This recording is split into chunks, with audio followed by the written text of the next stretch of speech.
What's up, folks? It's your bro Richie Rich here. Again, today's video I'm back with another Fast and Furious replica video for you all.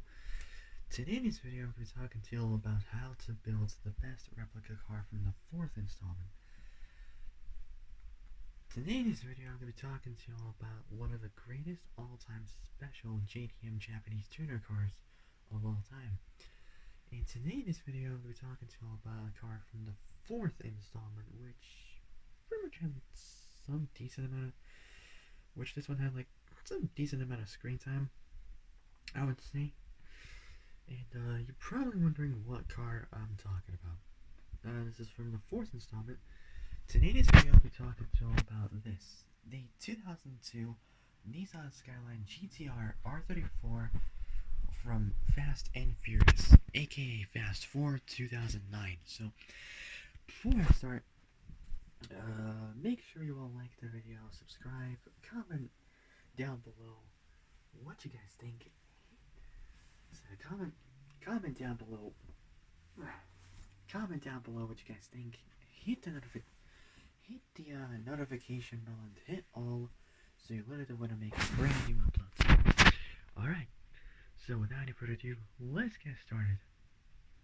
So the first things first on the agenda is how to get this car in the movie. Well, first thing you guys gotta know is that none of the cars that were used in the fourth movie were like real GTRs technically. Most of them were GTTs, which are like, let's say, the poor man's version of the R34 GTR. And the way they did this is they had a couple replicas of them. They had like at least 5 or 6 replica cars. Like, most of the replicas were for stunts, and some of them, like one of them at least, was a real GTR in fact. So that's good. So, the cars that were used in the movie were Kaizo cars. Now, for those who don't know what that is, I'll tell you right now. It was from Kaizo Industries, and what they are is they are a company that they import cars that cannot be made federally legal to drive on the U.S. roads.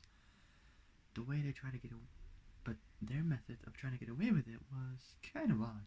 What they did is they took apart the cars, reassemble them, import them, and so they take apart the cars, assemble them, import them.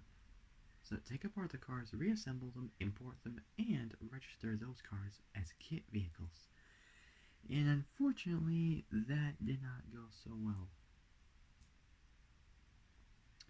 Because in the end, both Kevlar-aware immigration, or something like that, I can't remember what it was called, and customs enforcement agents came after both Kaizo and the owners of the vehicles and took them.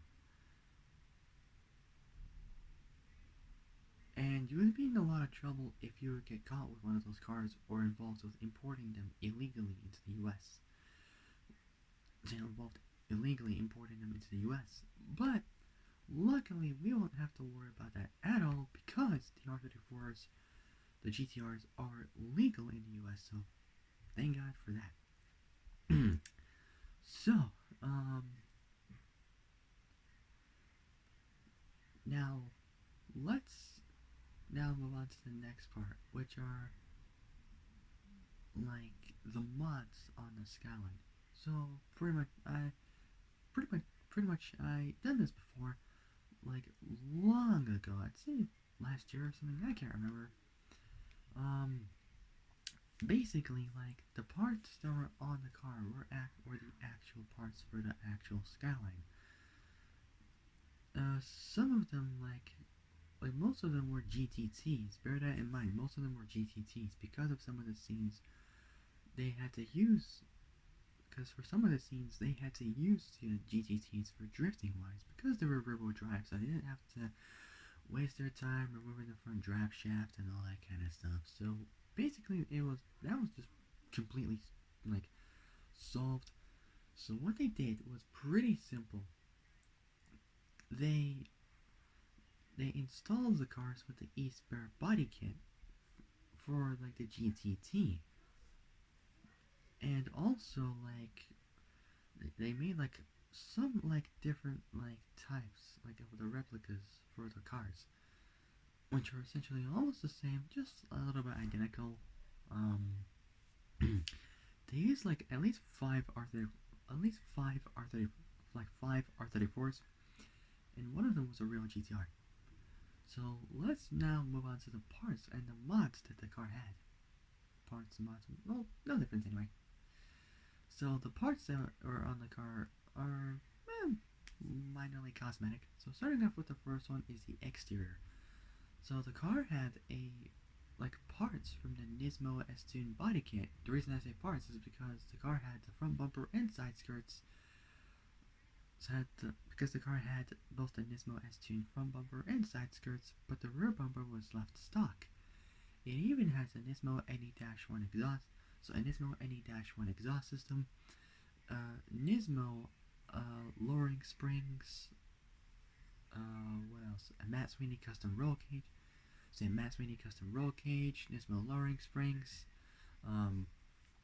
rotor brakes, 19 by 11 inch raised Volk RE30 wheels with Continental Sport Contact 2 tires, which are pretty cool. So those are like most of the parts that the car has. So it has a Nismo S-Tune body kit, so that includes the front bumper and side skirts. The East Bear hood, it of course has a GTR rear wing, obviously. So yeah, it has parts from the Nismo S-Tune body kit, front bumper and side skirts, just a stock rear bumper, 19 by 11 inch, I think it was. So yeah, 19 by 11 inch raised Volk RE30. So 19 by 11 inch raised Volk RE30 wheels, with Continental Sport Contact 2 tires, rotor brakes, Nismo lowering spring. The rotor brakes, Nismo lowering springs. So yeah, Nismo S-Tune body kit, front bumper and side skirts, East rear hood, GTR rear wing. So GTR rear wing, obviously, 19 by 11 inch raised Volk RE30 wheels, rotor brakes, Nismo lowering springs, Continental Sport Contact 2 tires, and it has a Nismo NE-1 exhaust system. And also, of course, it also has a Turbodynamics intercooler kit to it. So it's pretty cool. So, not much performance parts was done onto the car and exterior wise. Now moving on to the interior. For the interior, the car had a Momo Alcantara steering wheel. Not sure what Momo steering wheel it was, but we'll never know. I think it was a Momo Mod 80 steering wheel. I'm not too sure. The car also had OMP Italy street tuning bucket seats with LAB So for the interior, the car had OMP racing bucket seats with 5-point LAB harnesses. So for the interior, the car had OMP bucket seats. OMP bucket seats. What else? So OMP bucket seats. LAP 5-point harnesses. Momo Alcantara steering wheel. And OMP Neptune blue. So a blue OMP Neptune shifter.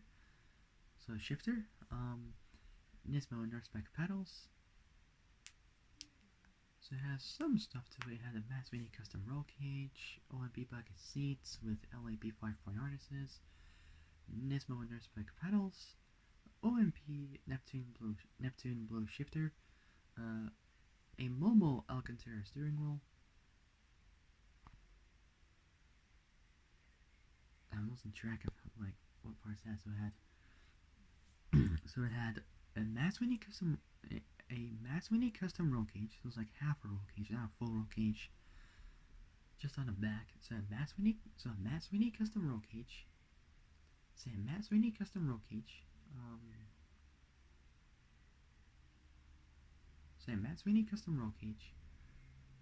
What else? OMP bucket seats. LAP 5-point harnesses. Momo Alcantara steering wheel. A Mac 10 N1 Pilot's computer, OMP Neptune Blue shifter, and Nismo Spec pedals. And that was pretty much it for the interior and exterior. Nismo body kit, rotor brakes, Nismo suspension and exhaust, and turbodynamics intercooler, and that was just pretty much it, really. So racewheel car, 30 wheels, Continental tires, and it was also painted in Bayside blue, which is pretty cool. Now, for the last part, I will do. There's so much I want to do for the R34, but I don't want to do too much of it, because you guys already know the story about this. A lot of you guys are wondering how they got the car to go down a steep hill during a race, and how it got blown up in the first place.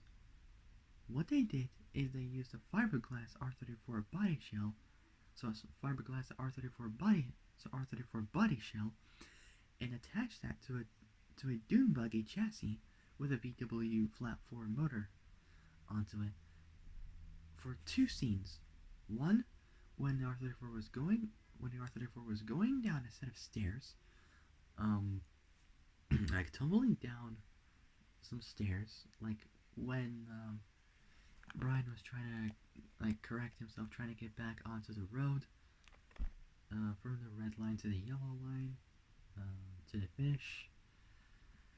So, first scene was when Brian was tumbling down the stairs and destroying the structure and got back onto the road.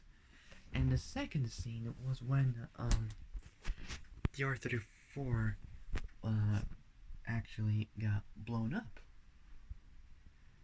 Like this, as you can see. So you're probably wondering how they got to do that. What they did is basically they had a fiberglass R34 body shell, attached that to a dune buggy chassis with a VW engine, pretty much. Well, didn't even have an engine, which just got it out anyway. So it had nothing into it. No engine, transmission, gas tank. Interior was pretty much gutted out almost, and they even tinted the windows so they couldn't even see the inside of the car. And they even did that for all four cars, actually, like the Chevelle, Mustang, G35, and the R34. And they got all four of those to blow up, actually. So pretty much nothing was in there. Everything, every part of it, every nook and cranny interior was gutted out. So every nook and cranny interior was gutted out, pretty much. There was nothing at all into the cars, so that was just pretty much it for this. And you're probably wondering what happened to the remaining replica cars. Now, most of those cars pretty much went overseas. Their whereabouts is unknown, so we never know either if it's with a private owner or they've just been scrapped. And you're wondering what happened to the actual hero car.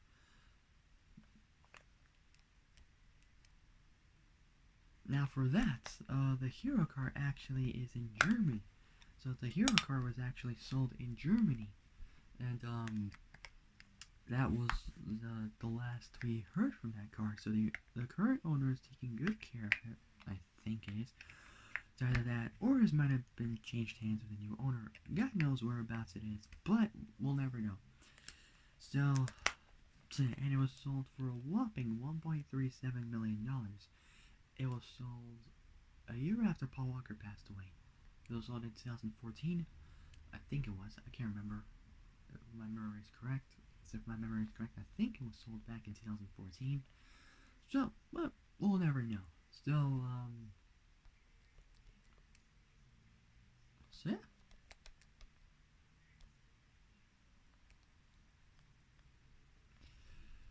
Alright, so that's pretty much it for this car.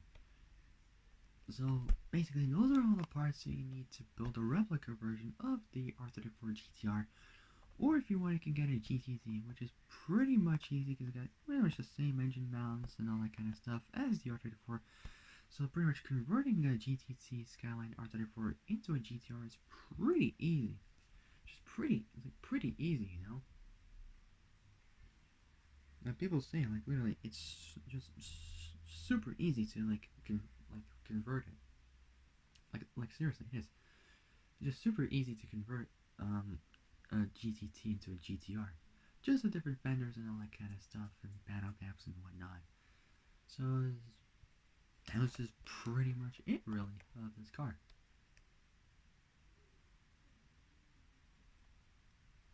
So yeah,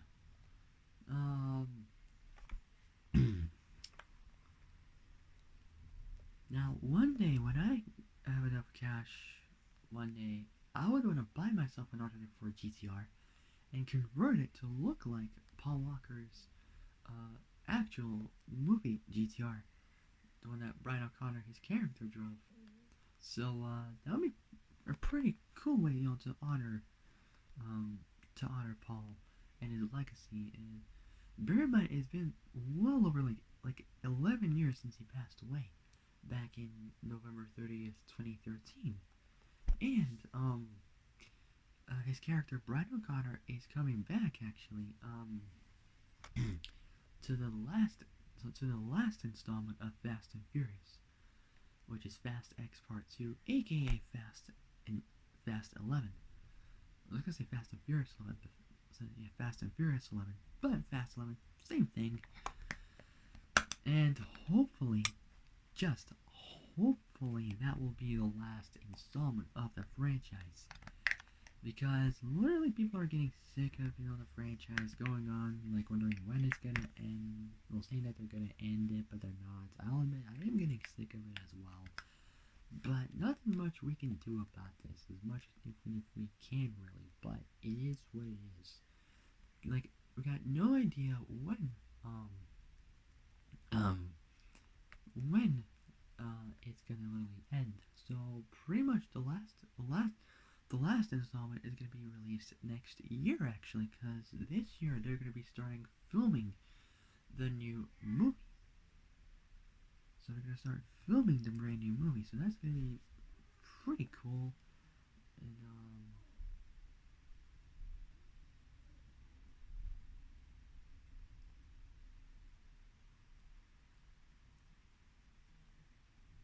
And that's gonna be a pretty cool ending, for the chapter, of Fast and Furious. And pretty much every single character is coming back, even Brian O'Connor, Luke Hobbs, and the rest of the cast. So that's gonna be pretty cool, to end the chapter with the whole family back together, for the Fast franchise, or the full Fast family back together in the Fast franchise. So that's gonna be pretty cool.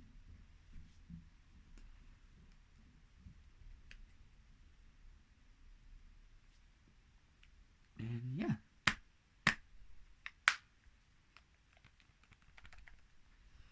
So yeah, so before I end it there, I'll show you a quick picture of the R34. But first, I gotta sort this out, actually.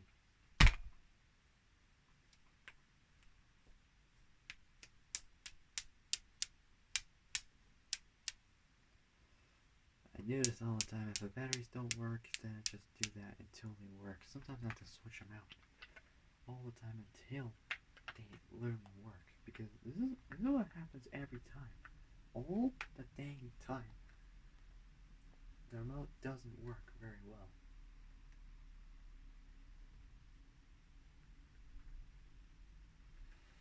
So yeah, it often does do that. Alright, so that will be it. So here's the last image of the R34 GTR. Here it is. So, if you guys like this video and you want me to discuss more replica cars to build for Fast and Furious in the near future, let me know in the comments of what you guys want me to do. Alright, so that'll be it. If you guys like this video, like and subscribe, comment down below what you guys think. Hit the notification bell, and hit all so you literally know when I make brand new uploads. Alright, so that'll be it. I'll see you guys soon in the next video. But until then, stay safe, have a great evening, and have a great day tomorrow morning. And I'll see you guys soon in the next video. So take care, folks. Take care, folks. Stay safe. Take care, folks. Stay safe out there. And I'll see you guys soon. Bye bye.